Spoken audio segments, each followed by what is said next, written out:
along the day. Oh, Lucy. Hi, you're just the person I want to see. You got a minute? Yeah, I do, Irma, for you anytime. Come on in. Thank you. Please, go ahead and make yourself comfortable. Sure. You know, I had a question about the Arts Festival. Oh, the Arts Festival. Yes, Martha was a bit concerned about the location. Oh, well, I thought we worked that all out. Oh, yeah, I know we did, but I just kind of feel that she needs to hear that you agree. Well, you tell Martha that I agree completely, that a spot is perfect. Good. Is there anything else? Oh, let's see. Yes, I think we need to agree about the location of the booth for the disabled persons. Okay, I will track that down. I think it needs to be a good spot for parking access and, of course, wheelchair access. Good, and you'll take care of that. As a matter of fact, I will. That's wonderful. And you know what else, Lucy? I was thinking it would be so exciting to have a functioning artist or artists there. Oh, what do you mean? You know, artists with their pens and their paints and whatever, actually creating new works throughout the whole festival. That is a good idea, I have to admit. You know what would be great is if some of those artists could do portraits of the people that are actually taking part in the festival, and that would help organize all our fundraising in some parts and maybe boost the artist sales. Lucy, I love the way you think. I think that's wonderful, and I am sure that Martha will agree. Well, thank you. I'm glad. Oh, that's wonderful. Well, I guess there's nothing else with Alan Quartermain roaming the halls with his little clipboard. I guess I better get back to work. You take care. Okay, and thank you again. Thanks for stopping by. Okay. God, I thought she would never get out of here. Well, at least I didn't throw these right in that little wimp's face. Okay, maybe I can send these to a lab and they can... No, there's no way. There is no way they can fix these. Well, at least I've got the pictures that I already took of Baldwin and Butcher in the park. They're enough to do Baldwin in, I just know it. I can't figure out, though, who that blonde could have been that was with Butcher that day. Oh, well, I guess that is another story.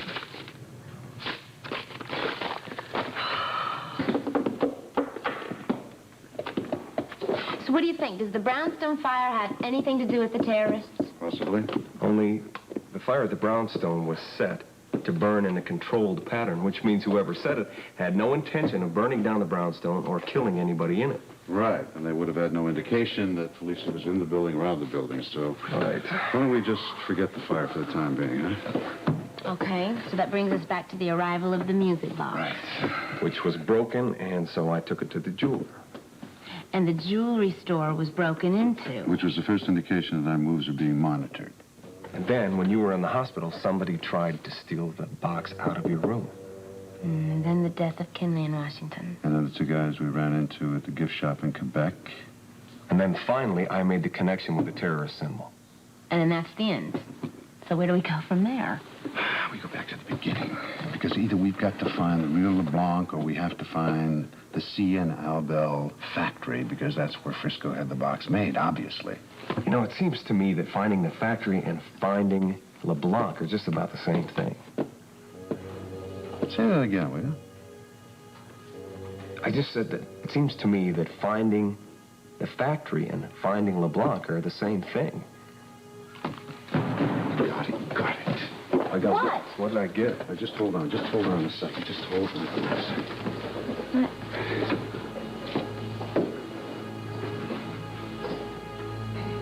What are you doing, Shel? Shh.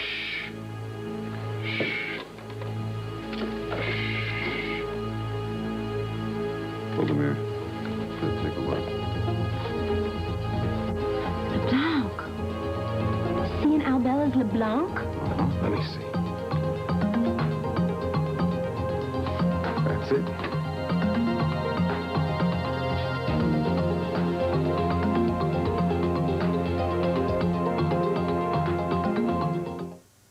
Even with the most absorbent diaper. General Hospital will continue in a moment.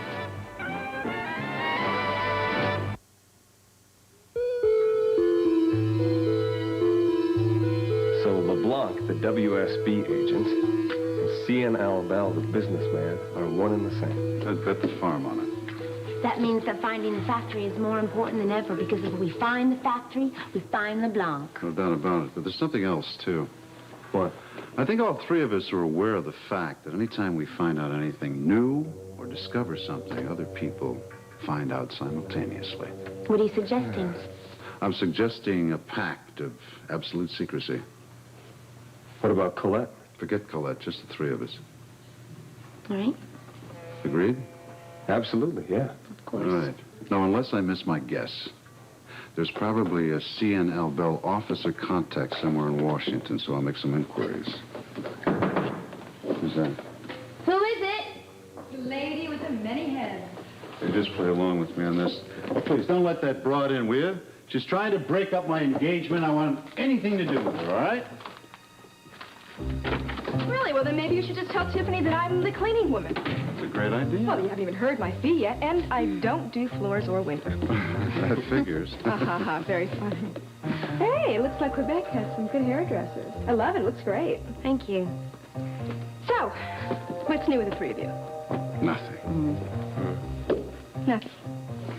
You mean Quebec was really a dead end? It was like running into a brick wall. Must have hurt. Come on, I can't believe that. You better believe it, because someone got there ahead of us. So any chance we had of learning anything new is lost. What about the factory? Couldn't find the factory. Frustrating. Yeah, really. Yeah, what's really frustrating me right now is Felicia's safety. What I'm going to do, sweetheart, is take that music box over to my safety deposit box. No! Yes, I No, am. I can't let you do that.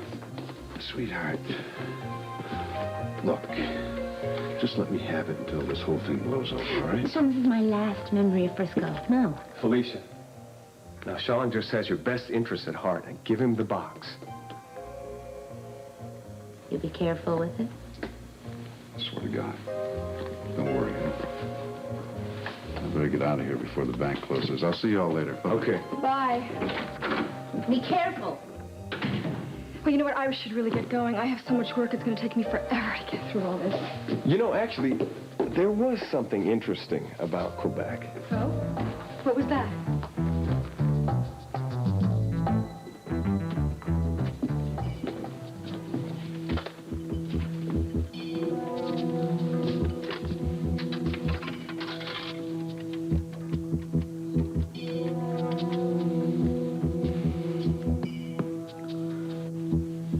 Yeah. Listen, could you connect me with Lucy Jones's office, please? Thank you.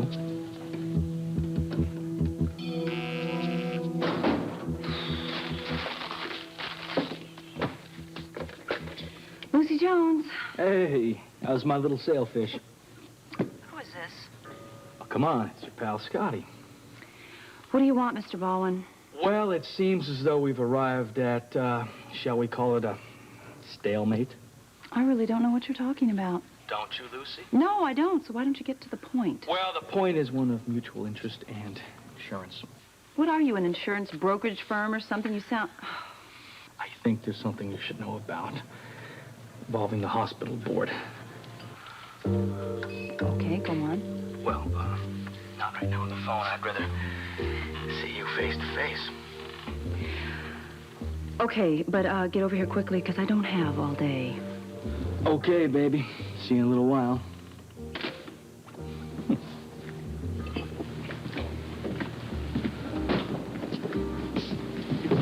Hi, Ruby. Hi there. Are you here on business or pleasure? I just came in to talk to Scott Baldwin. There he is, in all his glory. Mr. Baldwin. Now, we don't have to be so formal. You can call me Scotty. Mr. Baldwin, Commissioner Scorpio would like to see you. What for? I think I'll let him tell you that. Look, I've told your boss over and over again I had nothing to do with the fire at the Brownstone, okay? Mr. Baldwin, don't give me a reason to bring you in, okay? Now, why don't you just come with me, because I don't want to have to use the cuffs. Oh, I don't think we need the cuffs just yet. Let's go. Let's go. Thank you, Ruby. Okay, sweetheart.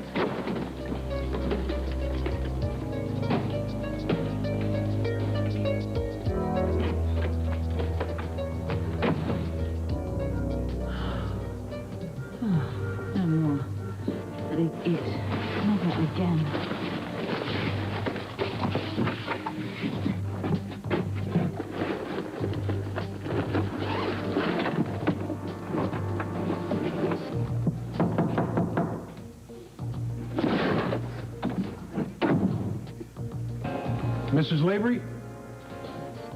Mrs. Lavery? I guess she went back to Port Charles.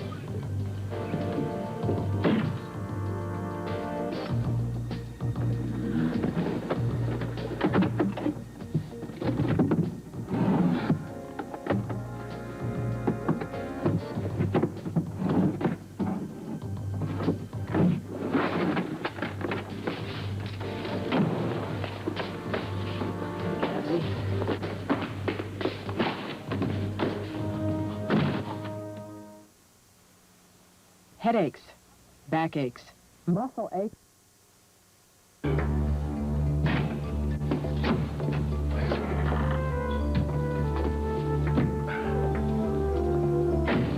I hope Mrs. Lavery appreciates this the next time she's here. I'm here, Oh, gee. and I do appreciate it. Mrs. Lavery. Oh, what a pleasant surprise. I thought you'd gone back to Port Charles. Well, no, not yet, but I am soon. Now you tell me. This is beautiful. You like Where it? did you get it? I had to go to the marketplace earlier and get a couple things for the club, and I spotted it there. It reminded me of you somehow. so I bought it. Thank you. But I got to tell you, if my father had seen me carrying this up 67th Street, he would have turned over in his grave. Yeah? My dad was exactly the same way. All business and no frills. He was like that? Yeah, he was. This is gorgeous. Well, I guess I better get back downstairs. You have a nice trip home, Mrs. Lavery. I will, yes, thank you. All right. Thank you for the plant. I'll drop by to you on the way down. Great. Bye. Bye-bye.